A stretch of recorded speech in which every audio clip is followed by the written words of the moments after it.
Ooh, can't wait. Should be a real humdinger. Well, friends, we're back with Season 2, Episode 18 of Star Trek Prodigy. That's right, we're getting almost to the end of this season. The two-part finale is all that lies ahead of us after this episode. But first things first, this is the one entitled Touch of Grey, and there will be spoilers ahead. A lovely little interaction between Janeway and Chakotay. I don't know if wallowing is the right way to describe it, but they were in their feelings about the time passage that has occurred since the events of the actual TV show Voyager. For Chakotay, it's a hell of a lot more time because he was lost on that planet for an extra 10 years, and they're just having this nice conversation, reminiscing a little bit. We get a beautiful shot of the model of the original Voyager. We get a gift from Chakotay to Janeway, the comm badge, the Voyager-era comm badge.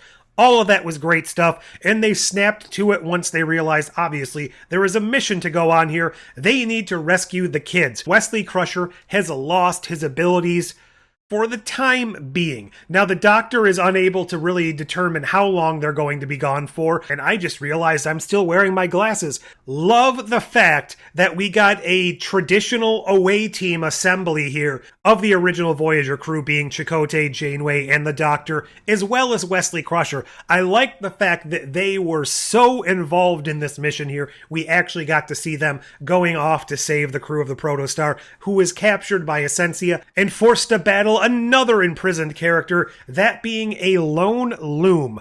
Lots of thoughts here. It was very reminiscent to me, at least, of the episode Prey from Voyager. At least I think it was called Prey. The one where Species 8472, the lone survivor, or at least, as far as we're aware, the lone survivor of that species, still trapped within our realm of space. Because remember, fluidic space is another realm, as confirmed in this very season by Wesley Crusher himself. Fluidic space, the mycelial network, the mirror universe, these are all alternate dimension slash timeline slash breaks in the ribbon of the universe, or whatever you want to call it. Interesting to get those revelations. Also very interesting to learn that the Loom has traditional life signs. They are able to detect it on their tricorders, I guess you could say. Not just did it have life signs, they are able to read its mind, and they determine that it's feeling fear, it is feeling loneliness. This is very interesting to me because these are, at the end of the day, life forms. They're creatures. They are beasts. They somehow exist outside of time, and they eat time, or they are at least used to eat time by some greater power we've yet to be introduced to. But I find the fact that they are actual living, real beings with a form similar to that which we actually understand within our own realm to be fascinating. The reasons as to why this is possible may or may not actually be explored within the show, but that adds a deep layer of speculative thought. If we don't get explanations, it will at least allow us to think about what this thing actually is. Why is it being utilized in this way? How did it evolve to come to this? Is it being used by somebody else? It sets up so many questions with just a couple of throwaway lines that are probably otherwise just going to be overlooked regardless.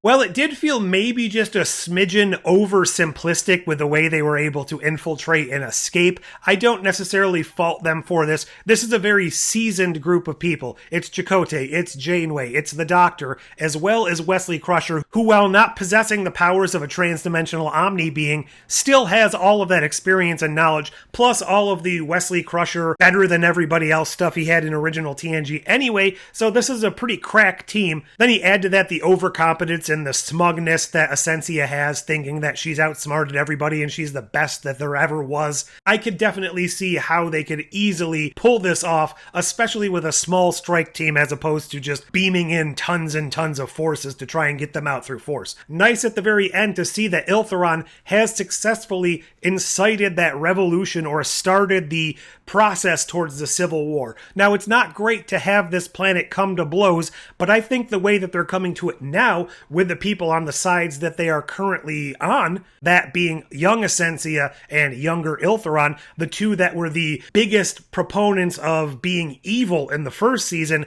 I think we're on a pretty good track. And the fact that Wesley Crusher doesn't have access to his powers, well, obviously being a narrative decision and a narrative choice to keep all of us in the dark, it actually makes sense because now he can't try to influence the outcome one way or another. It's going to go the way it goes, and I think that might be the reason it results in a pretty good outcome even without him meddling, because he has put together the team that is going to rectify the situation.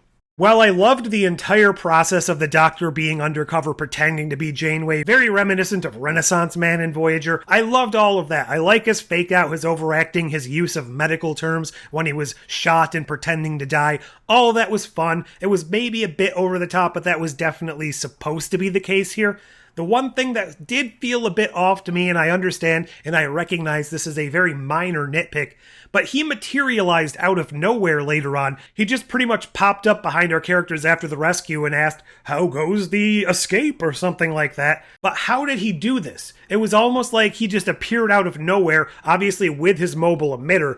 How did that happen? Now, one thing it got me wondering, and this is probably just, again, tons of overthought on this one plot point. Is he able to, in essence, cloak himself now? Can he make his physical appearance, his holo program, ostensibly cloaked or transparent so that he can move around sort of in his body, but it's see-through, so he still actively does have a presence, you just can't see it? Again, I am 100% overthinking it, but unlike when they had similar situations in the original Voyager, this stood out to me a lot more because it had to specifically be animated this way, so it wasn't just a flaw or a mistake in the continuity of the show. They had to sit down and actually animate this scene, which added a little more context to maybe they're trying to imply something a little bit beyond the realm of the normal here. At the end of the day, this episode was very fun, it was pretty fast-paced, and it got everything set to the point where it needs to be for the next episode. Oh, I forgot to mention we even had a little bit of a burgeoning romance between the Doctor, the EMH, and the Protostar's holographic Janeway. Kind of curious to see where we go with that. It would be nice to see the Doctor get a happy ending with some sort of romantic partner, but the fact that it's with a version of Janeway, somebody he has so much intimate contact with and knowledge of over the years, that does seem a little bit iffy. I guess it could be similar to ending up going out with the twin of your best friend or something like that. It just seems to raise a few questions that I don't think they actually want you to sit and mull over. Really good episode, although it definitely did feel like it was just getting us to the point of setting up for that grand finale two-parter we're getting next episode. And I, for one, could not be happier to finally get to see how everything culminates this season. Although I am quite sad that we have no future prospects of getting more of the show. Nothing was announced at SDCC.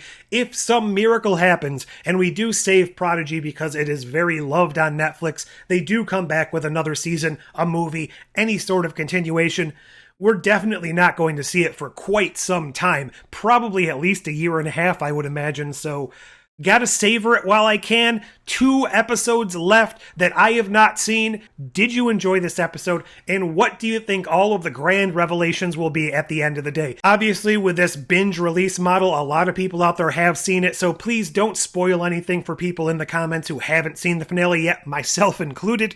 Leave all those thoughts down below, like, share, subscribe, do all those fancy YouTube things, but until next time... I'm so used to stepping through temporal rifts. I forgot what it's like to use your quads.